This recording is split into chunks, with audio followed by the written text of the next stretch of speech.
सबसे पहले मैं सभी हमारे पूर्वांचली भाइयों और बहनों को छठ के महापर्व की शुरुआत की बहुत बहुत बधाई, बहुत बहुत मुबारकबाद देना चाहती हूँ।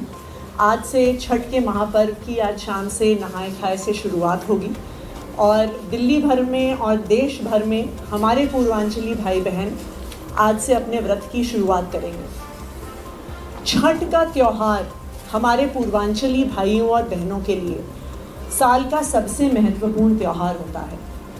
एक समय ऐसा था कि दिल्ली में रहने वाले, दिल्ली में काम करने वाले हमारे पूर्वांचली भाइयों और बहनों को छठ का त्यौहार आते ही ट्रेनों में, बसों में भर भर के अपने गांव जाना पड़ता था छठ का त्यौहार मनाने के लिए। लेकिन मुझे खुशी है इस बात की कि पिछले 10 साल में जब से दिल्ली में आम आदमी पार्टी की सरकार बनी है, जब से दिल्ली में अरविंद केजरीवाल जी मुख्यमंत्री बने हैं, छठ के इस महापर्व को बहुत धूमधाम से दिल्ली में मनाया जाता है कि जो पूर्वांचली भाई बहन हमारे दिल्ली में रहते हैं, दिल्ली में काम करते हैं, उनको अपने इस त्यौहार को मनाने के लिए दिल्ली छोड़ना ना पड़े।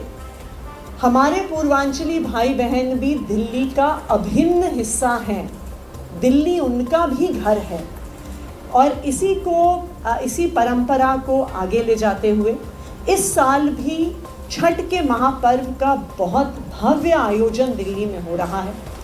जैसा आप सबको पता है, 7 तारीख को जिस दिन शाम को सूर्य भगवान को अर्घ चढ़ाया जाएगा, 7 तारीख को दिल्ली सरकार ने इस साल छुट्टी की घोषणा करी है और उसका नोटिफिकेशन आज या कल में निकल जाएगा।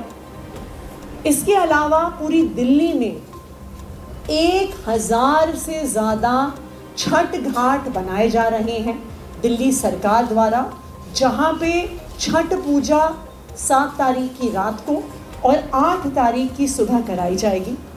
इतने भव्य स्तर पे जो छठ पूजा हो रही है, इसकी शुरुआत पिछले 10 सालों में हुई है। 2014 में अरविंद केजरीवाल जी के मुख्यमंत्री बनने से पहले पूरी दिल्ली में सिर्फ 60 छठ के घाट होते थे जहाँ पे छठ पूजा होती थी। लेकिन आज 10 साल के बाद अरविंद केजरीवाल जी के मार्गदर्शन में 1000 छठ घाट दिल्ली सरकार द्वारा बनाए जा रहे हैं। इन छठ घाटों पर आयोजन दिल्ली सरकार द्वारा होता है। आर्टिफिशियल घाट इरिगेशन फ्लड कंट्रोल विभाग, पीडब्ल्यूडी विभाग द्वारा बनाए जाते हैं। वहाँ पर दिल्ली जल बोर्ड पानी का इंतज़ाम करती है।